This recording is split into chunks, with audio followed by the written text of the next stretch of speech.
പ്രധാനമന്ത്രിയുടെ സന്ദർശനം ആത്മവിശ്വാസം നൽകുന്നതാണെന്ന് പരിക്കേറ്റ് ചികിത്സയിൽ കഴിയുന്നവർ. ഉരുളെടുത്ത മണ്ണിൽ അതിജീവനത്തിന്റെ പാതയിലുള്ളവരുടെ അരികിലെത്തിയാണ് അദ്ദേഹം സാന്ത്വനം പകർന്നത്. എം മനോജ് തയ്യാറാക്കിയ റിപ്പോർട്ടിലേക്ക്. ഉരുളുപൊട്ടിയെത്തിയ മുണ്ടക്കയിൽ നിന്നും ജീവൻ തിരിച്ചു കിട്ടിയ കുറച്ചുപേരുണ്ട്. അവർക്ക് സാന്ത്വനമാകുവാനും അവരുടെ കാര്യങ്ങൾ ചോദിച്ചറിയാനും വേണ്ടിയാണ് പ്രധാനമന്ത്രി നരേന്ദ്രമോദി ഇന്ന് ആശുപത്രിയിലേക്ക് എത്തിയത്. ആശുപത്രിയിൽ കിടക്കയിൽ കിടന്നുകൊണ്ട് അദ്ദേഹത്തോട് സംസാരിച്ച 4 പേർ അവർ നമ്മളോടൊപ്പം, അതിൽ 2 പേർ നമ്മളോടൊപ്പം ചേരുകയാണ്. അരുൺ അതിജീവനത്തിൻ്റെ പാതയിലാണ്. നമ്മൾ ആദ്യ ദൃശ്യങ്ങളിലൊക്കെ തന്നെ നമ്മൾ കണ്ടതാണ്. അത്രയധികം ഭീകരമായിട്ടുള്ള ഒരു അവസ്ഥയിലായിരുന്നു. അതിൽ നിന്നാണ് രക്ഷപ്പെട്ടു വന്നത്. പ്രധാനമന്ത്രി എത്തി എന്തായിരുന്നു സംസാരിച്ചത്? അദ്ദേഹം ആദ്യം നടന്ന ഇൻസിഡൻറ്റിനെ കുറിച്ച് ചോദിച്ചു. ഇൻസിഡൻറ്റിനെ കുറിച്ച് പറയും. പിന്നെ തോള് തട്ടി, ഒരാശ്വാസം വാക്കുപോലെ തോള് തട്ടി. ഒപ്പം ഉണ്ടാവുമെന്ന് പ്രതീക്ഷിക്കുന്നു. അത് ഇന്ത്യൻ പ്രധാനമന്ത്രിയിൽ തോള് തട്ടി നമുക്കൊരു വിശ്വാസം വരുമല്ലോ, ഒരു ഊർജ്ജം. എങ്ങനെയായിരുന്നു, അതായത് അമ്മ തൻ്റെ മകനെ കാണാനാകുമോ എന്നുള്ളൊരു ഇതോടുകൂടി ആശുപത്രിയിലേക്ക് എത്തുന്ന ഇതുണ്ടായിരുന്നു. അപ്പോൾ ഇപ്പോൾ എന്ത് തോന്നുന്നു? ഒരു അതിജീവനത്തിൻ്റെ പാതയിലാണ്, പക്ഷേ പലരും ഇന്നും കാണാമറയത്താണ്. അതെ, പലരും എന്താ പറയുക, ഇപ്പോൾ ആ നാട്ടിലേക്ക് ഇപ്പോൾ പോയി കഴിഞ്ഞാൽ ബന്ധുക്കളില്ല, സുഹൃത്തുക്കളില്ല. പക്ഷേ കുറേ ചിന്തിച്ചിട്ടും കാര്യമൊന്നുമില്ല. ഇനി ജീവിതം മുന്നോട്ട് പോയിക്കൊണ്ടിരിക്കണം. ആ ഒരു നിമിഷങ്ങൾ ഇന്നും ഓർമ്മയിൽ നിൽക്കുകയാണ്. അത് ഓർത്തെടുക്കാൻ ബുദ്ധിമുട്ടാണ്, പക്ഷേ മായാത്ത കാഴ്ചകളാണ്. അദ്ദേഹം കൂടെ ഉണ്ടാകുമെന്ന് പറഞ്ഞു പ്രധാനമന്ത്രി.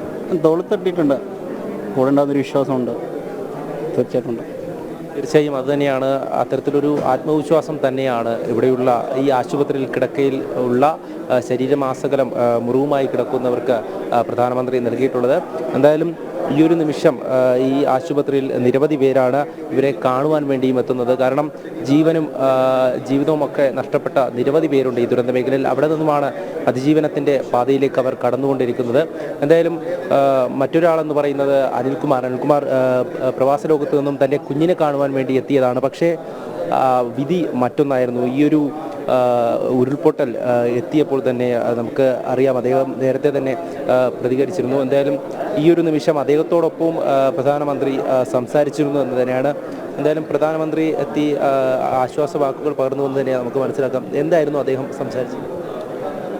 സാറ് സംസാരിച്ചത് ഇങ്ങനെയായിരുന്നു. ആദ്യം എങ്ങനെയാണ് സംഭവിച്ചത് എല്ലാം ഞങ്ങൾ കണ്ടിട്ടാണ് വന്നതെല്ലാം നോക്കി, എല്ലാത്തിനും നമ്മൾ കൂടെ ഉണ്ടാവും. ആദ്യം ഭേദമായിട്ട് വന്ന് പറഞ്ഞത്. നഷ്ടപ്പെട്ടത് എൻ്റെ അമ്മയും എൻ്റെ 2.5 വയസ്സ് കൊച്ചായിരുന്നു.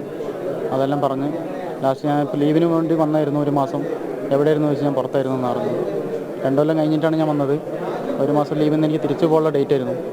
അങ്ങനെ ആയിട്ടാണ് അവർ ചോദിച്ചത്. അപ്പോൾ പറഞ്ഞ് എല്ലാത്തിനും ഉണ്ടാവും, ഞാൻ ആദ്യം ഭേദമായിട്ട് വാ, ഡോക്ടറായിട്ട് സംസാരിച്ചിട്ടുണ്ട്, നട്ടലിങ്ങനെ പൊട്ടിയതിൻ്റെ കാര്യമൊക്കെ അവർ പറഞ്ഞിട്ടുണ്ട് എന്ന് പറഞ്ഞു ഓക്കെ എന്ന്. എന്തായാലും അദ്ദേഹത്തിൻ്റെ വാക്കുകൾ, അതായത് ഇനി ആ ഒരു നിമിഷങ്ങൾ ഓർത്തെടുക്കാൻ, അല്ലെങ്കിൽ അതിങ്ങനെ ഓർമ്മയിൽ നിൽക്കുന്നുണ്ടോ? ആ ഓർമ്മയിൽ നിൽക്കുന്നുണ്ടോ എന്ന് വെച്ചാൽ നമ്മളത് പെട്ടെന്ന് എനിക്ക് പോകില്ല. അത് എന്താ വെച്ചാൽ അതുപോലത്തെ ഒരു സംഭവം വരുന്നത് എന്നാലും നമ്മളെ കൺമുമ്പിൽ കാണുമായിരുന്നു. പുഴയിലൊക്കെ ഓരോരുത്തർ ഒലിച്ചു പോകുന്നത്, ആ ഒരു സൗണ്ടും കാര്യങ്ങളും എനിക്ക് ഇതുവരെ മറക്കാൻ പറ്റുന്നില്ല. ഇതിൽ ഒരു ഒറ്റയ്ക്ക് നിൽക്കുമ്പോഴൊക്കെ നമ്മളത് ആരാണെന്ന് തന്നെ നമ്മൾ പേടിച്ചു പോകും. അങ്ങനെ ഒരു സംഭവം വരുന്നത് എന്താ വെച്ചാൽ അങ്ങനെ ആയിരുന്നു അത് വന്നത് തന്നെ. അത്രയും ദൂരത്തുനിന്ന് വരുമ്പോൾ തന്നെ ഞാൻ ഇവിടെ വർക്കായിരുന്നു നമ്മൾ. അതുപോലത്തെ ഒരു സംഭവം എനിക്ക് മറക്കാൻ പറ്റില്ല. കുറച്ചൊരു ഡിപ്രഷൻ ആയിരിക്കും അത്. കുഞ്ഞിനെ കാണാൻ വേണ്ടി എത്തിയതാണ്. അതെ, കുഞ്ഞിനെ കാണാൻ വേണ്ടി വന്നതാണ്. 2 കൊല്ലം കഴിഞ്ഞിട്ട് 1 മാസം ലീവിന് വന്നത്. കറക്റ്റ് 1 മാസം ആകുമ്പോഴത്തേനും അന്നായിരുന്നു അത് പൊട്ടലുണ്ടായിരുന്നു. എങ്ങനെയുണ്ട് ആരോഗ്യനില? മുറിയും കാര്യങ്ങളെല്ലാം മാറുന്നുണ്ട്. ബാക്കിൽ സ്റ്റിച്ച് ഇട്ടതുണ്ട്, അത് ക്യൂറാണ്. നട്ടലിന് പൊട്ടുള്ളതുകൊണ്ട് ബെഡ് റെസ്റ്റ് എന്തായാലും വേണമെന്ന് പറഞ്ഞത്. അപ്പോൾ ബെൽറ്റ് ഇട്ട് കഴിഞ്ഞിട്ട് നോക്കാമെന്ന് പറഞ്ഞു. തീർച്ചയായും അതുതന്നെയാണ്. ഈ മുറിവൊക്കെ മാറി തുടങ്ങിയെങ്കിലും ഉള്ളിലെ മുറിവ് അതുപോലെ തന്നെ നിൽക്കുകയാണ്. കുഞ്ഞിനെ കാണാൻ വേണ്ടി വന്നതാണ് അദ്ദേഹം. അതുപോലെ തന്നെ നിരവധി പേർ, 48 പേരാണ് ചികിത്സയിലുള്ളത്. ഇതിൽ പലരും അപകടനില തരണം ചെയ്തിട്ടുണ്ട്. ഇതിൽ 4 പേരോട് പ്രധാനമന്ത്രി സംസാരിച്ചു. ഇതിൽ തന്നെ നിരവധി അനുഭവങ്ങൾ, അതായത് ഉറ്റവരെയും ഉടയവരെയും ഒക്കെ നഷ്ടപ്പെട്ട ഒരു 8 വയസ്സുകാരി അവന്തിക എന്ന് പറയുന്ന കുട്ടി, അതോടൊപ്പം തന്നെ മറ്റൊരു വനിത, ഇവർക്കൊക്കെ തന്നെ നഷ്ടങ്ങൾ ഒരുപാട് സംഭവിച്ചു. എന്തായാലും ആ ഒരു സമയം ആശ്വാസം പകരുവാൻ വേണ്ടിയാണ് പ്രധാനമന്ത്രി ഈ ആശുപത്രിയിലേക്ക് എത്തിയത്.